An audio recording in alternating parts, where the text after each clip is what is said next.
रामलाल और उसकी पत्नी सावित्री के जीवन में आज बड़ी ही खुशी भरा दिन था, क्योंकि उसकी पत्नी ने आज 2 जुड़वा बेटियों को जन्म दिया था। रामलाल की माँ और छोटी बहन भी उन दोनों बच्चियों के जन्म की खुशी में बड़े ही खुश थे। रामलाल की दोनों बेटियां अब 1 साल की हो गई थी, लेकिन जैसे ही वो दोनों थोड़ी बड़ी होने लगी तो उन दोनों की तबीयत बहुत ज़्यादा खराब रहने लगी। सुनिए जी, आप एक बार फिर से वैद्य जी को बुलाकर लेकर आइए। उन्होंने दोनों के लिए जो दवा दी थी उससे एक बार तो इन दोनों को आराम हो जाता है, लेकिन थोड़ी देर बाद फिर से इनका बुखार बहुत तेज हो जाता है। हाँ बेटा, दिन पर दिन बच्चियों की तबीयत बिगड़ती ही जा रही है। कहीं ऐसा न हो कि बुखार इनके सर पर चढ़ जाए। जब बुखार का असर दिमाग पर होने लगता है तो तबीयत बहुत ज्यादा खराब हो जाती है। नहीं नहीं माँ, मैं अभी वैद्य जी को बुलाकर लेकर आता हूँ और उन्हें दवाइयाँ बदलने के लिए कहता हूँ। रामलाल जल्दी से वैद्य जी को बुलाकर लेकर आता है। वैद्य जी आकर उन दोनों बच्चियों की नब्ज को देखते हैं। मैंने आज तक इतने लोगों की बीमारियों को ठीक किया है, लेकिन तुम्हारी बेटियों के बुखार का इलाज मेरी समझ में नहीं आ रहा। मैंने इन्हें हर प्रकार की जड़ी बूटी खिलाकर देख लिया, लेकिन उससे इन्हें कोई आराम नहीं पहुंच रहा। मेरे पास अब ये आखिरी औषधि बची है। अगर इससे तुम्हारी बेटियों को आराम आ गया तो बहुत अच्छी बात है, वरना मेरे पास इसके अलावा इस बुखार के लिए कोई दूसरी दवा नहीं है।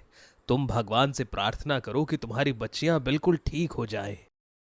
वैद्य जी के जाने के बाद सावित्री अपनी बेटियों को वो औषधि खिलाती है, लेकिन कई दिनों तक भी उसे खिलाने के बाद उन दोनों को कोई आराम नहीं होता। तो उनका पूरा परिवार भगवान के सामने अपनी बच्चियों के लिए प्रार्थना करता है। लेकिन कुछ दिनों बाद वो दोनों बच्चियां भगवान के घर चली जाती है। अपने बच्चियों के जाने के दुख में सावित्री और रामलाल बिल्कुल टूट जाते हैं। रामलाल की माँ और बहन उन्हें संभालने की बहुत कोशिश करते हैं, लेकिन अपनी बच्चियों को खोने का दुख उनके हृदय से दूर ही नहीं होता। न जाने हमने ऐसे कौन से पाप किए थे जिस कारण हमारे साथ ऐसा हुआ। हमारी मासूम बच्चियों ने किसी का क्या बिगाड़ा था जो भगवान ने उन्हें इस तरह हमसे छीन लिया। अगर भगवान को इसी तरह हमसे हमारी बच्चियों को छीनना था तो उन्हें इस धरती पर भेजने की जरूरत ही नहीं थी। इतनी छोटी सी उम्र में हमारी बच्चियों को इतना बड़ा दुख दे दिया।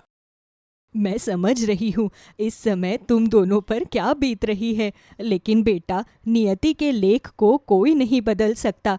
इस दुनिया में जब जब जो होना है वो होकर ही रहता है, और उसके पीछे कोई बहुत बड़ा कारण भी होता है।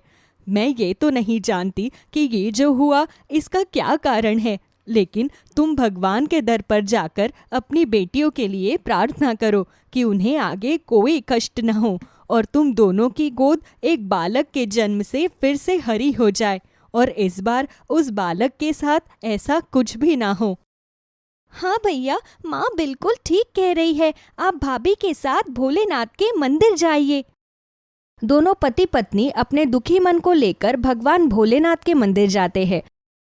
भगवान, हमारी बेटियों के साथ जो होना था उसे तो हम होने से रोक नहीं पाए, लेकिन अगर आप आगे उन्हें फिर से मनुष्य के रूप में जन्म दो तो उन्हें इस तरह अल्पायु मत करना। मैं चाहती हूँ वे जहाँ भी अपना पुनर्जन्म ले अपनी पूरी आयु कर जाए तथा सदैव खुश रहे।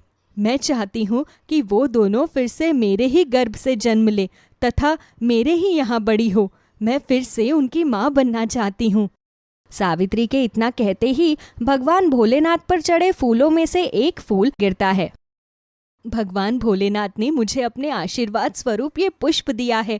इसका मतलब उन्होंने मेरी प्रार्थना को कबूल कर लिया है। हे भोलेनाथ, आपका बहुत बहुत धन्यवाद। भगवान भोलेनाथ का धन्यवाद कर वो दोनों मंदिर के बाहर आते हैं।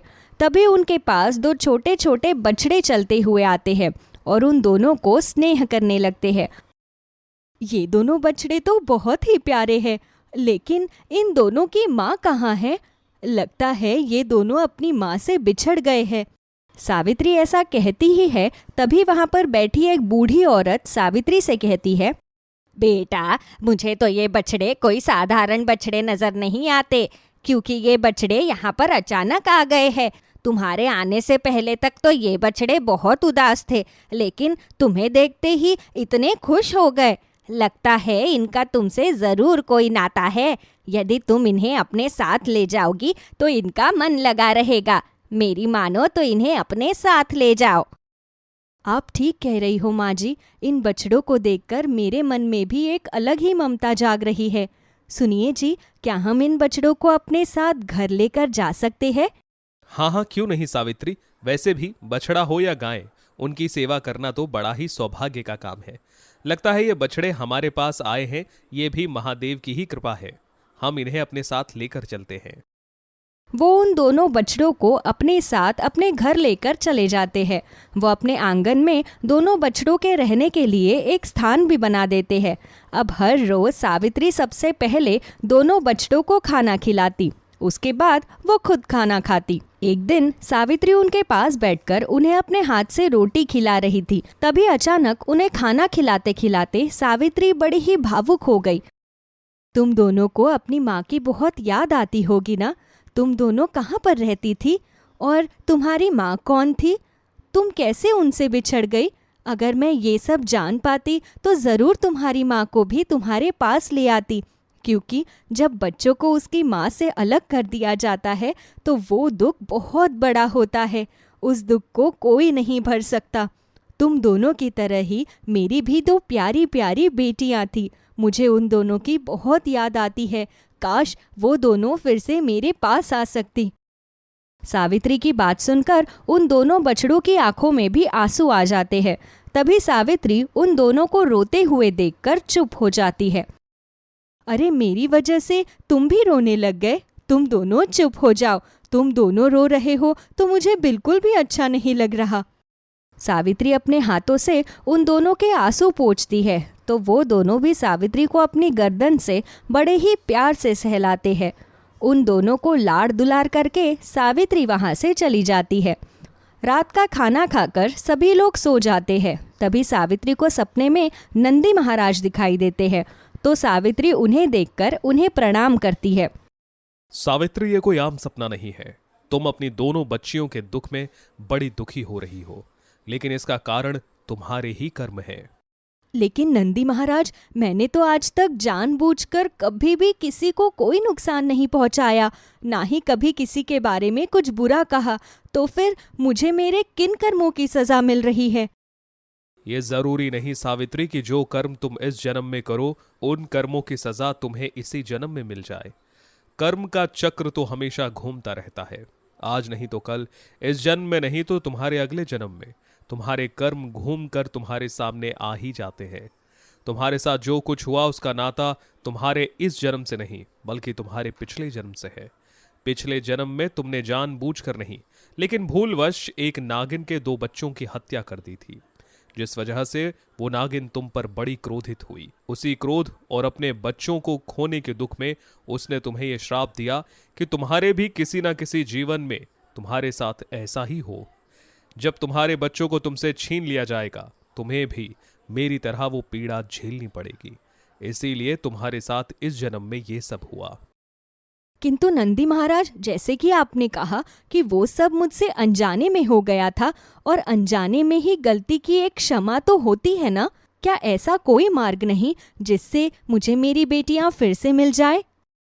ऐसा हो चुका है सावित्री। जिस दिन तुम भगवान भोलेनाथ के मंदिर में आई थी उसी दिन भगवान भोलेनाथ ने तुम्हें अपना आशीर्वाद दिया। ये दोनों बछड़े कोई और नहीं बल्कि तुम्हारी दोनों पुत्रियां ही हैं जिन्हें महादेव ने तुम्हारे पास भेजा है। नागिन के बच्चों की मृत्यु के 1 वर्ष बाद पुनः अपने बच्चों की प्राप्ति हुई थी उसे। इसी तरह जब कुछ महीने बाद 1 वर्ष का वो अंतराल पूरा हो जाएगा तो ये दोनों बछड़े एक दिव्य ज्योति के रूप में तुम्हारे गर्भ में समा जाएंगे, जिसके बाद तुम पुनः अपनी पुत्रियों को जन्म दोगी। किंतु नंदी महाराज, जिस प्रकार पिछली बार मेरी बेटियों के साथ जो हुआ वो दोबारा तो नहीं होगा ना? अब अपनी बेटियों को किसी दुख में नहीं देखना चाहती मैं। नहीं सावित्री, इस बार ऐसा कुछ नहीं होगा, लेकिन नियति के कुछ लेख होते हैं। अब तुम्हारी दोनों पुत्रियां अपने कर्मों को अपने साथ लेकर आएंगी। अब तुम्हारे किसी कर्म का उन पर कोई भार नहीं होगा। नियति ने उनके लिए जो लेख लिखा है उसके अनुसार ही उनका जीवन भी व्यतीत होगा। तुम बिल्कुल भी चिंता मत करना। भगवान महादेव तुम्हारी पुत्रियों की रक्षा करें। इतना कहकर नंदी महाराज वहां से चले जाते हैं। वो सपना खत्म होते ही अचानक सावित्री की नींद खुलती है तो वो देखती है कि बाहर सूरज उग गया है। सुबह का सपना तो बिल्कुल सच होता है। इसका मतलब नंदी महाराज ने मुझे सपने में जो कुछ भी कहा वो बिल्कुल सच था। ये जानकर सावित्री बहुत खुश होती है और हर रोज की तरह अपने उन दोनों बछड़ों के पास जाती है।